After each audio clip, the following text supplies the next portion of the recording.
Bonjour Pierrot, merci d'avoir accepté ma proposition d'interview. Mais avec plaisir, bonjour. C'est un vrai plaisir en tout cas de t'avoir en tout cas dans mon émission. T'es un des précurseurs, on peut dire quand même moi c'est le mot survivalisme, je l'avais quand même appris grâce à toi parce que j'avais acheté ton premier livre, Ah, Survivre à ah. l'effondrement économique. Donc un super pavé bien détaillé qui en fait bien retrace bien ce qui se passe aujourd'hui et ce qui va se passer demain, Eh certainement. oui, malheureusement. Malheureusement. Tu as fait ensuite d'autres livres comme Rue Barbare, Survivre en ville, Femmes au bord de la crise, NRBC, Survivre aux événements nucléaires, radiologiques, biologiques et chimiques. Et là, récemment, un livre très intéressant sur survivre à la peur, donc la peur. Donc ça, c'est un vaste sujet. Donc premier tome, donc j'imagine bah, tu vas faire un deuxième, peut-être un troisième, je Deuxième. sais pas. Non, pas de troisième, mais un deuxième. D'accord. Donc, Pierrot, pour commencer, comment c'est venu l'idée de ce mot peur? Pourquoi la peur? Eh bien, pour plusieurs raisons. D'abord, une raison pratique, c'est que depuis maintenant 13 ans, j'écris sur l'effondrement qui arrive, qui est en train de vraiment s'accélérer, et j'explique comment se préparer dans l'action pour faire face à ces temps difficiles. Et puis, en expliquant aux gens ce qui va arriver, en leur expliquant d'agir, je pensais leur apprendre finalement à ne pas le craindre et d'accepter les choses et de s'y préparer. Mais malheureusement, une bonne partie de mes lecteurs m'ont dit, écoute, on pense que tu as raison, mais c'est anxiogène ce que tu nous dis, et donc on flippe par moment, on a peur. Et la peur peut nous paralyser. Donc je m'étais dit, non, c'est pas ce que je voulais. Parce que j'ai écrit un livre sur le fait les problèmes de vivre en ville, sur la survie donc dans la ville, sur les problèmes en 2016, hein, sur les pandémies, sur les risques nucléaires, radiologiques, biologiques, chimiques. Et c'est vrai que c'est assez anxiogène, puisque que peut-on faire face à une guerre nucléaire qui serait déclenchée par un connard qui est au pouvoir quelque part, surtout chez nous. Et bref, il faut s'y préparer, certes, mais c'est angoissant, et je peux le reconnaître. Et donc, il y a 8 ans, donc ça fait déjà un moment, j'ai commencé à travailler sur comment gérer la peur, et ce qui au début devait être un petit livre d'une cinquantaine, peut-être une centaine de pages, un truc que je pensais même faire un PDF gratuit. Ah Et en oui. fait, ça s'est transformé en deux tomes, dans le premier à 960 pages, parce que je ne veux pas me foutre de la gueule de mes lecteurs et de ceux qui s'y approchent. Je ne peux pas juste dire à quelqu'un, vas-y, respire un bon coup, sois en bonne santé, puis tu verras, ça se passera bien. Non, la méthode Coué, c'est intéressant, mais ça ne marche pas aussi facilement que ça. Il fallait que je me plonge dans comment fonctionne la neurologie au niveau de notre corps, au niveau de notre physiologie, des hormones, des réactions émotionnelles face à des stimuli qui peuvent être effrayants, qui nous suscitent de la peur, voire de l'angoisse et de l'anxiété, et peut-être même des phobies, j'en parlerai plutôt dans le tome 2 de ça, et du stress certainement. Donc, faire face, ça nécessite, dans le tome 1, de la compréhension afin de pouvoir reconnaître lorsque nous sommes effrayés, parce que justement, nous vivons dans un monde où on nous fait peur. On nous fait peur, on nous a fait peur avec des vaccins, avec des virus, avec la guerre, avec le terrorisme, avec tout. Partout. Et sans arrêt, quotidiennement, amplifié, parfois exagéré. Et les choses qui devraient réellement nous préoccuper, on n'en parle pas, elles sont mises de côté. Et les citoyens qui s'éveillent et qui en parlent sont traités soit de complotistes, ou soit eux-mêmes s'angoissent de voir les réalités qui se mettent en place. Et donc, ce livre n'a pas de parti pris, quoique je tape un peu sur mes ennemis ou des gens que j'aime pas vraiment, mais c'est plutôt des catégories plus que des individus, parce que c'est pas le propos. Mais certainement, j'essaie aussi de donner, donc, comme dans tous mes livres, des solutions dans l'action, dans ce que nous pouvons faire. Par exemple, pardon du long monologue, mais lorsque nous reconnaissons les symptômes de la peur, d'y réfléchir, de nous apporter, dans le tome 1, des solutions qui sont d'ordre de comportement, d'ordre philosophique, d'ordre de recul, de prise de hauteur et de réflexion, puis de mise en place d'une éthique, de savoir reconnaître le bien et le mal, de réfléchir sur nos peurs fondamentales que sont la mort, la souffrance, peut-être même réfléchir sur les religions sont-elles une bonne ou une mauvaise solution pour faire face à ces angoisses existentielles, et puis développer notre capacité à relativiser et discerner les peurs qui sont réelles et les peurs qui sont exagérées ou fausses pour nous améliorer et devenir, pour je conclue le livre, devenir un héros. Alors que dans le tome 2 que j'écris en ce moment, donc je suis en plein dedans, enfin je l'ai presque terminé, mais je suis encore en train de peaufiner, d'arranger les chapitres, etc.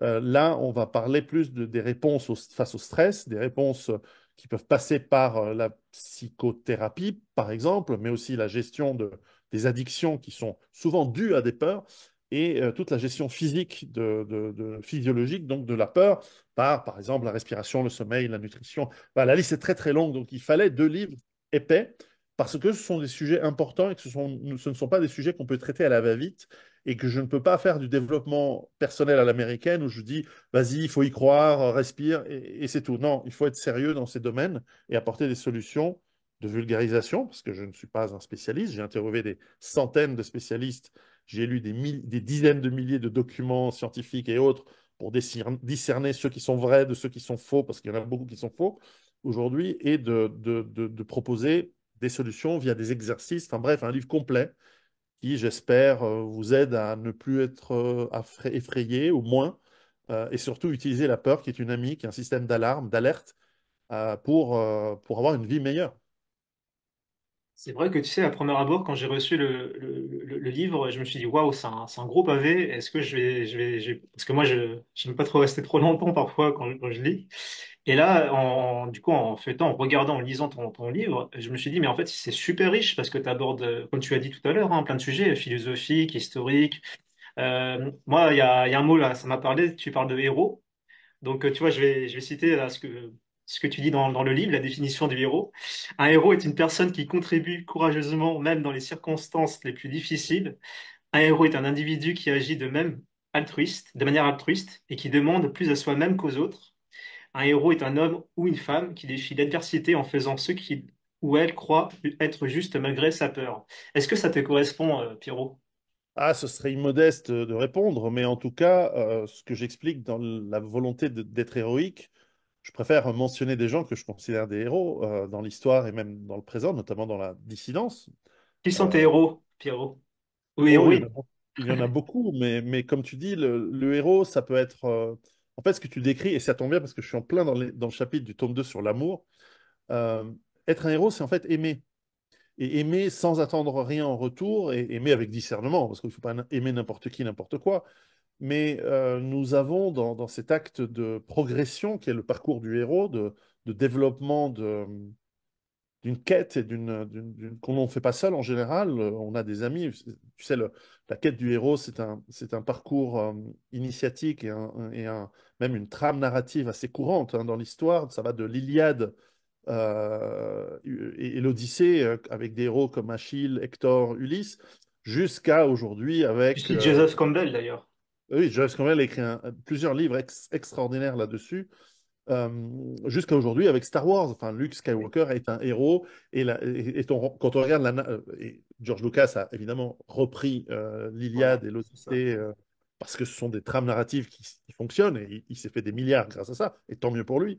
Et donc, le héros quotidien, c'est celui qui est capable de susciter par le fait de trouver des amis, des gens. Alors, je vais prendre au hasard des gens aujourd'hui que je trouve qui ont un parcours héroïque. On peut les aimer, on peut apprécier ce qu'ils font, mais ils ont un parcours héroïque.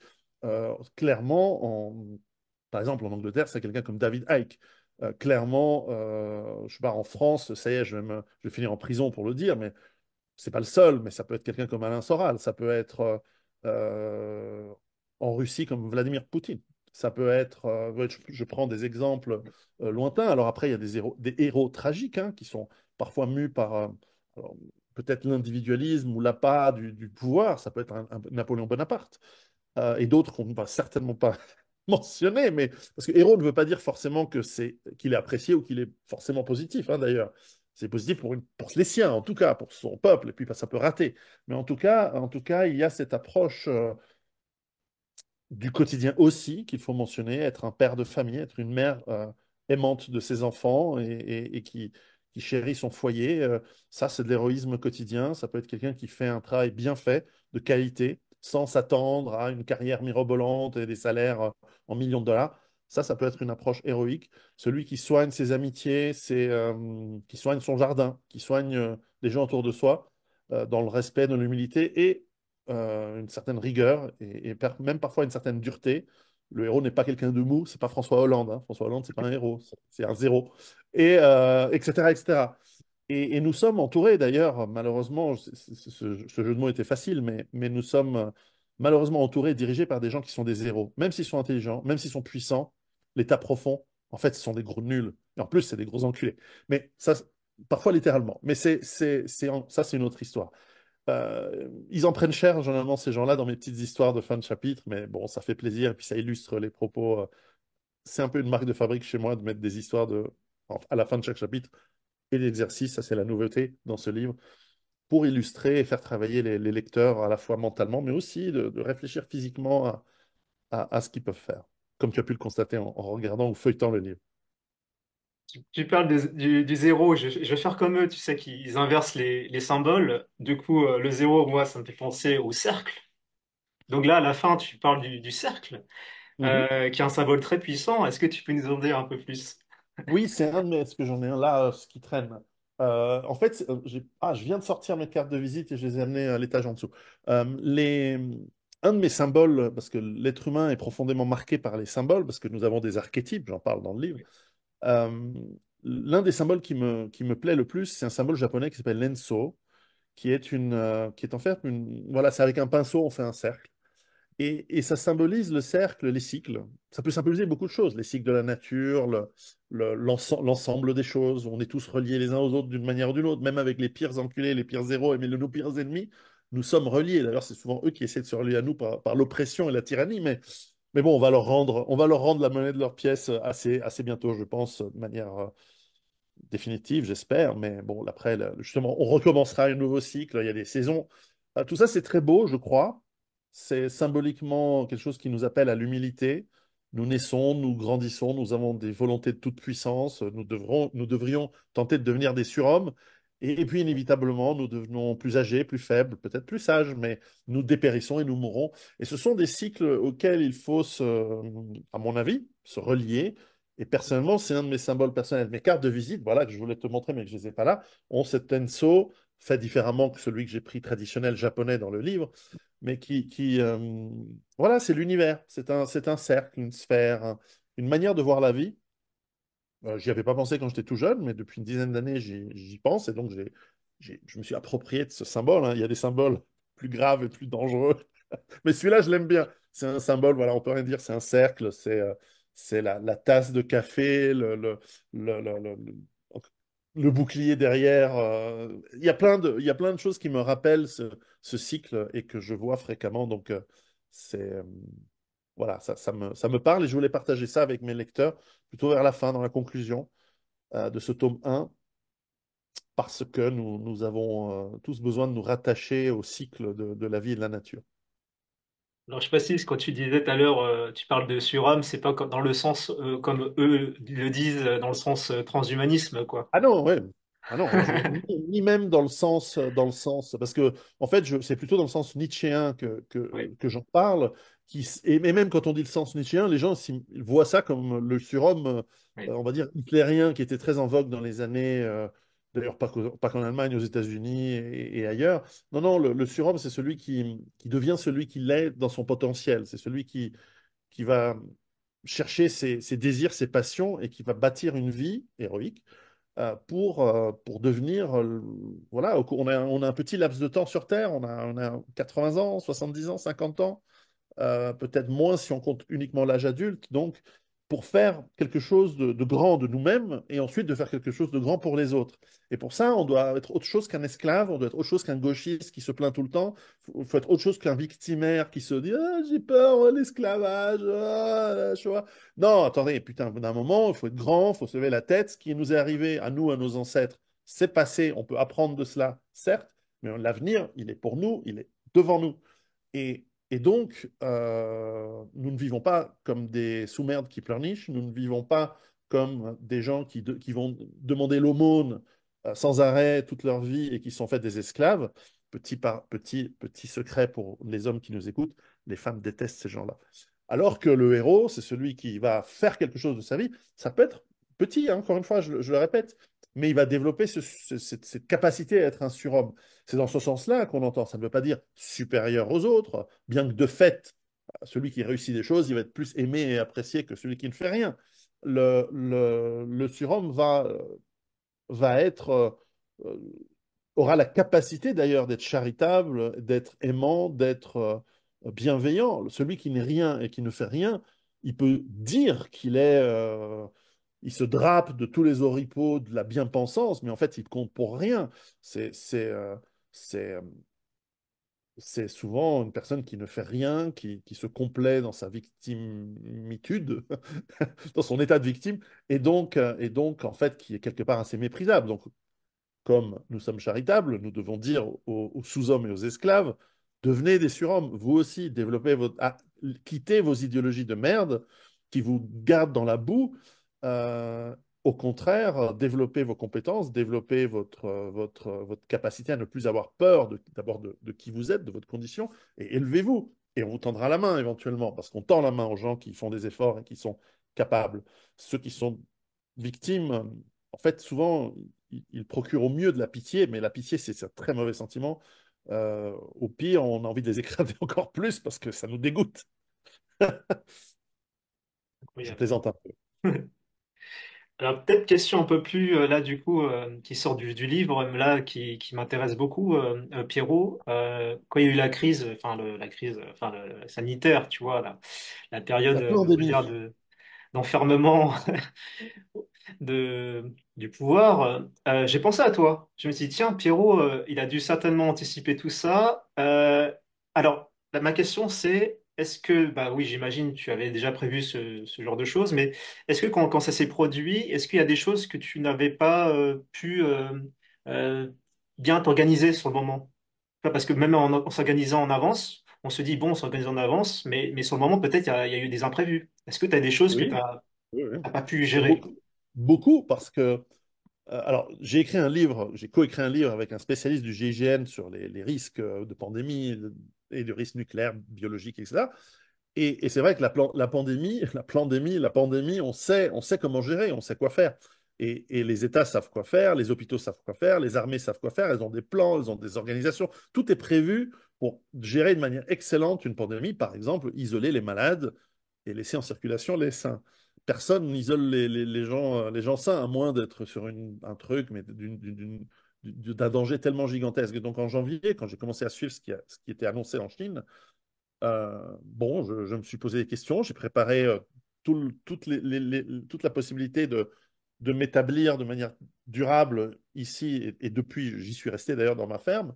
J'ai vu qu'on a balayé d'un revers de la main tous ces plans qui existaient, qui sont performants, hein, parce que d'ailleurs, l'Afrique, je précise, hein, les pays africains, pendant l'épidémie d'Ebola de 2015 et 2016, ils ont parfaitement appliqué ces plans et ils ont été absolument parfaits dans leur capacité à gérer cette épidémie qui est aussi très bizarre, qui est apparue d'une manière très étrange.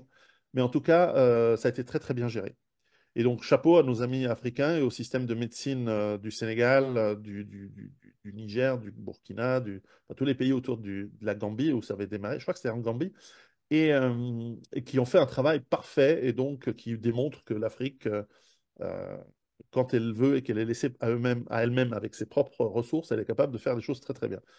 Et, et puis là, non, on a fait n'importe quoi. Et donc c'était étrange. Alors ça voulait dire deux choses. Soit c'est une maladie très très grave qui allait tuer 30-40% de la population. Et à ce moment-là, il fallait prendre des mesures inouïes et inédites. Mais en même temps, les caissières de supermarché chez qui on allait faire des courses tous les jours, elles sont pas mortes. Les gens qui distribuaient le courrier, qui touchent plein de trucs, ils sont pas morts. Les médecins, en fait, c'est pas vrai, ils sont pas morts. Et les seuls qui sont morts, en tout cas au début, c'est des gens qui ont fait des traitements très suspicieux et totalement contraires à la logique médicale. Alors, je suis pas médecin moi-même, mais j'ai pas mal de potes, y compris des gens avec qui j'ai vécu toute ma vie, parce que c'est des copains d'enfance qui sont médecins, médecins urgentistes, qui travaillent dans les hôpitaux, qui travaillent là-dessus. Et tous m'ont dit qu'eux non plus, eux non plus, ils n'ont pas compris et que quand dans un hôpital, on nous disait dans les journaux, l'hôpital est plein, je les appelais, ils me disaient non, c'est pas vrai. Et quand je disais, mais c'est vrai que vous avez eu 200 morts dans votre pays, en Italie en l'occurrence, 200 médecins morts, on nous a dit pendant le mois de février en Italie. En fait, ils disent, mais non, il y a eu un mec obèse qui est mort, et puis c'est tout. Alors comment ça se fait? Et là, j'ai commencé à dire, bon, bah, c'est la deuxième option, on se fout de notre gueule. Ce que je ne sais pas encore, c'est était-ce une répétition générale de quelque chose qu'on nous prépare à l'avenir? Si c'est le cas, ils ont merdé parce que forcément, maintenant, une grande partie de la population s'est rendu compte qu'elle s'est fait bananer et donc elle ne fera plus les mêmes erreurs, en tout cas par rapport à la pandémie. Ou alors, ils ont été complètement débiles et eux-mêmes, le pouvoir, c'est-à-dire les gens qui prennent les décisions, les élites qui décident et qui parlent, et qui disent souvent n'importe quoi, se sont fait elles aussi manipuler. Pour quel dessin? Je ne sais pas, on verra. Quant à la phase 2 bah, du vaccin, bah, c'était une évidence. Là, en revanche, j'ai hurlé tout de suite avec nos amis Trotta et autres pour dire, parce que là il suffit d'avoir une toute petite compétence en virologie et de comment fonctionne le corps humain pour comprendre que, un, on ne peut pas avoir ce genre de technologie si vite par rapport à une maladie qui arrive, nouvelle, soi-disant nouvelle. Deux, euh, des mêmes dosages pour les hommes et les femmes avec les différences de poids, etc., c'est du jamais vu. Donc ça ne fonctionne pas. Et trois, quand on commence à culpabiliser les gens euh, et qu'on ment de manière évidente, ben, il faut fuir, il faut refuser le truc parce qu'on nous là, c'est pas juste je vous mets en prison, c'est on t'injecte quelque chose qui potentiellement a un effet néfaste et on le voit aujourd'hui dans beaucoup de pays. Et si tu mets cette vidéo sur YouTube, tu vas être censuré, mais aujourd'hui, nous voyons les statistiques qui ne mentent pas aux États-Unis, dans l'armée américaine, où ils ont vacciné les troupes de l'infanterie, par exemple, pas les forces spéciales, mais les troupes d'infanterie. On a des- des- comment dire, un hécatombe de gens plutôt jeunes, en relativement bonne santé, qui meurent. On a des athlètes, on l'a tous vu, mais on a en Suisse, par exemple, 40% de mortalité supplémentaire en 2023. On verra pour 2024. 40%, les assurances, elles sont en train de flipper parce que c'est des coûts gigantesques pour elles. Les morts, voilà, le type, j'ai une crise cardiaque, ah, assurance vie, paf, 1 million. Et, ça en fait du monde, si 40% supplémentaire. Donc, c'est une catastrophe sanitaire, c'est une catastrophe financière accessoirement, mais ce n'est pas le plus important. Et les gens commencent aujourd'hui, alors on en revient à la peur, les gens commencent aujourd'hui à avoir peur de ce qui se sont fait injecter. Alors, heureusement, beaucoup de gens ne sont pas fait injecter. Beaucoup de gens ont fait semblant, beaucoup de gens ont obtenu chez des médecins intelligents, mais qui avaient l'obligation de se taire. Je connais énormément de pédiatres, de médecins qui ont été, on les a sommés de dire à leurs patients qu'il fallait se vacciner, alors qu'eux-mêmes étaient, dans le pire des cas, dans le doute, ou dans le meilleur des cas, ils avaient compris que c'était potentiellement très dangereux. Et ils avaient raison. Et donc, on a eu, ici, par parenthèse, c'est pas c'est pas mon cheval de bataille, mais pour ceux qui nous écoutent, c'est intéressant. Il faut demander un tribunal de Nuremberg, pas lié au virus, hein, le Nuremberg de 1946. Un tribunal où nous allons juger ces criminels. D'ailleurs, les lois sont rétroactives, elles existent déjà. Bon, on a des lois sur la guerre, mais on a aussi des lois sur le fait de faire des expérimentations illégales sur des populations. Et ils ont beau avoir signé tous les contrats qui les délivrent de leurs responsabilités. Je pense qu'il est temps que l'armée et la police aillent prendre manu militari ces politiciens, ces chefs d'entreprise, ces médecins, ces juges, d'ailleurs, beaucoup ont refusé d'appliquer les consignes, donc c'est très bien, il n'y en aura pas beaucoup. Mais enfin, c'est quelques milliers ou dizaines de milliers de personnes dans chaque pays, et les amener devant le tribunal, et évidemment, après un jugement équitable et juste, qu'on leur fasse exactement la même chose qu'on a fait aux nazis en 1946, enfin aux dignitaires nazis, parce que c'est le même niveau de responsabilité. Oui. En tout cas, Perrault, merci beaucoup pour tous ces éclaircissements. Pour finir, allez, un petit message pour celles et ceux qui nous écoutent. Qu'est-ce que tu leur, j'aime pas trop le mot conseil, mais qu'est-ce que tu dirais pour clore et pour qu'est-ce qui va se passer aussi, parce qu'à mon avis, ils ont prévu de faire quelque chose d'autre encore. Bien sûr, ils ne s'arrêteront que lorsqu'on les arrêtera, justement. Non, mon seul conseil d'ami que je peux donner à tout le monde, c'est celui que je donne tout le temps à mes enfants depuis qu'ils sont nés, c'est réfléchissez par vous-même. Après, vous verrez bien. Mais si vous n'êtes pas trop con, si vous ouvrez les yeux, si vous savez trouver les informations, en réfléchissant par vous-même, vous allez y arriver. Il n'y a aucun problème. Là, pour le coup, vous n'avez pas besoin d'avoir peur. Si vous réfléchissez par vous-même, vous allez savoir quoi faire. Super. Bah écoute, merci beaucoup Pierrot. Et puis comme je dis toujours, l'aventure continue. L'aventure continue. À très bientôt.